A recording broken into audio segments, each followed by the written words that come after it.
All right, in this video in the series, we're going to be talking about selling an Amazon FBA business, but when you get to the due diligence process, that part of the process, like what goes into that? So Ryan Condie of Quiet Light Brokerages, is again, here with us, volunteering his time. And Ryan, I know you've been through this process on pretty much every side of the table, as a buyer, as a seller, as an M&A advisor. What should people expect when they're going through the due diligence process? What does it entail, and what kind of expectations can you lay out there for them? Yeah, you bet. So you'll hear the term LOI, or letter of intent. Essentially what that means is that letter of intent is someone put an offer on your business and you accepted it. You go from, you're sort of dating in this relationship for some buyer-seller calls. Now you're engaged, and you only get engaged to, go to the altar and finish the deal, right? And that's the whole point of this.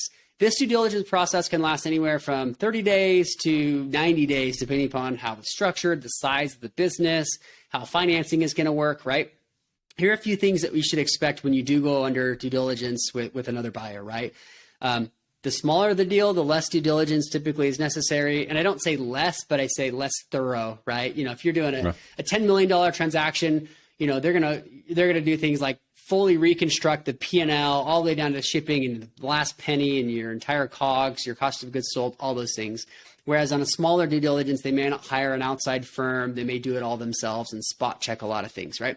It's not to say one is right or one is wrong, but typically if you're making a bigger transaction, the more research that's going to go happen, the more time that's going to be dedicated there.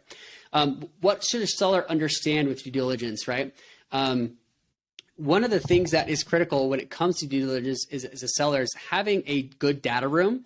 And that data room will have your Amazon monthly statements in there. It'll have your COGS suppliers from your suppliers, right? So your freight invoices, all those things are important so they can understand and make sure that everything you've told them beforehand, before the offer was accepted, that they can go through and now verify.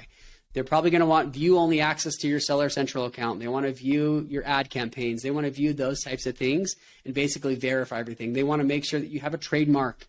You actually have the document there, that you've got, company insurance or product insurance.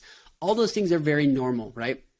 When does it become too much? It's hard to give you a blanket answer on that, but usually, if you're doing due diligence on a $200,000 Amazon purchase, that should be equivalent to a $20 million Amazon purchase. It's just going to be too much, right? Or they might be spending too much. Their quality of earnings firm that they hired is going to cost $20,000, and it's just overkill for what's happening within there. But you should expect the buyer to reconstruct the P&L. They're going to need access to all the things to verify, to make sure that that business of what you told them beforehand, that they can come through and say, everything's going to be good to go. If somebody's working with Quiet Light Brokerages and yourself on this, is this something where you guys have like a templated thing where you're like, okay, here's how you organize this stuff. Here's what we're going to need. This is how does that work in that process? So we usually let it come from the buyer, because every buyer will have a different due diligence checklist that they're coming after. We can provide some options and some guidance, but at the end of the day, we represent the seller, right? So we, not the buyer. The buyer needs to come in and do their own due diligence so they feel comfortable with the purchase and comfortable with with the amount of research that they put into that due diligence. With that in mind, what we like to do is we set up a data room, and then in there we'll have different folders, right? Your Amazon monthly statements, your COGS and invoices from suppliers, your freight invoices, your credit card statements, those types of things, so they can actually verify all those within there. And that's something that we work together with a buyer. And some buyers are first-time buyers and need a little bit more hand-holding, and some buyers are like, here's our checklist. It's 50 items long, and you just go through. And, they're listed all as pending, and you go in and put complete and you link to it and everything. Now, what's your advice for a seller that has my temperament? And what I mean by that is I have a guilty conscience. I think I'm going to jail because I went 5 miles over the speed limit yesterday, that kind of thing. I'm sure somebody like me going through the due diligence process is like, oh gosh, it's all going to fall apart. How do you coach somebody in those situations, or what's your advice to them?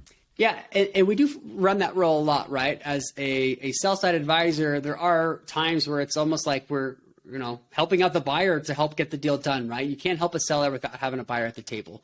And I think that's something that even from a seller, you're always thinking this is going to fall apart. That's just the world of entrepreneurship. And as a buyer, you're sort of thinking that same thing too, right? And so there's what we call risk associated with the buyer and the seller, and anytime there's a deal that's being done.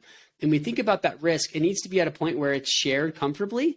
And sometimes that's, 50% here, 50% there, but it's usually right now it's more of a still seller's market. So you're going to have maybe a little more risk that the buyer is willing to take on, right? And I say that's important from a buyer perspective to buy a business that they feel comfortable with. They know how to run, they know how to operate, and they of course know how to grow the business, right? I think that's a critical piece. So the takeaway there is just that there's always a little bit of wiggle room. There's always room for discussion. You can figure things out. You can get through it. Don't think that the deal is going to fall apart at the last minute just because of one thing pops up. I would assume have good communication, whether that's with your M&A advisor or the person who's buying the business, right? Yeah, I think that's a critical piece too, is opening up that line of communication. So you don't want to hide things. You hide things and then they come out in the 11th hour, and then the last thing you want to do is have things blow up in the 11th hour. There are things with every single deal. Every deal I've ever been a part of, there are going to be hiccups, right? Some are going to be massive and the deal falls apart, and some are going to be little. Some are going to feel really big at the time, and then they turn into be not so big of a thing, right? I think it's that's life, right? That's exactly right. Like a big deal at the time. I think it's important as a seller that you are working with a buyer that you like and you want to invite over for a barbecue at your house or something like that, right? As you have those types of interactions, you can write up the most complicated contract in the world, but at the end of the day, it's, if you can't shake the hand of the person across the table and do a deal, then it's probably not worth all the contracts in the world. As we talk about contracts, one of the common questions I get, Eric, is around attorneys. When I bring in an attorney, how does that, look like, right? And I always say, attorneys are there for a reason. This is a big acquisition, a big exit, exit for the entrepreneur. You want to make sure that you're comfortable with areas that you're not comfortable in, right? And that's where you're going to hire people such as an attorney to do that. Now, typically you don't run out and hire an attorney from day one, but you let the buyer go through the financials, go through the critical pieces of the business and due diligence, so that there is a certain point where the rest of the due diligence is more understanding the business, but everything else is, solid and the deal's looking like it's going to go through.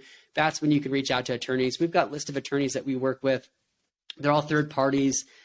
They're very familiar with Amazon FBA businesses that, happy to put you in contact with them. But that's a great time to bring them in so that there's going to be back and forth with your asset purchase agreement and make sure that that's lined up and you feel comfortable and that you're protected. And also, the buyer also feels protected too. Okay. All right. What we want to talk about in the last video in this series, and if you haven't watched the entire series, I definitely recommend going back, checking out all the videos. But the last one's probably the most exciting because it's when do I get paid for selling an Amazon FBA business? So we're going to be talking about that. And if you haven't got an evaluation done yet and you for your business, there is a free valuation link in the description below that you can do through Quiet Light Brokerages. And of course, getting your free copy of the Exitpreneurs Playbook. All right, guys, we're going to catch you in the next video.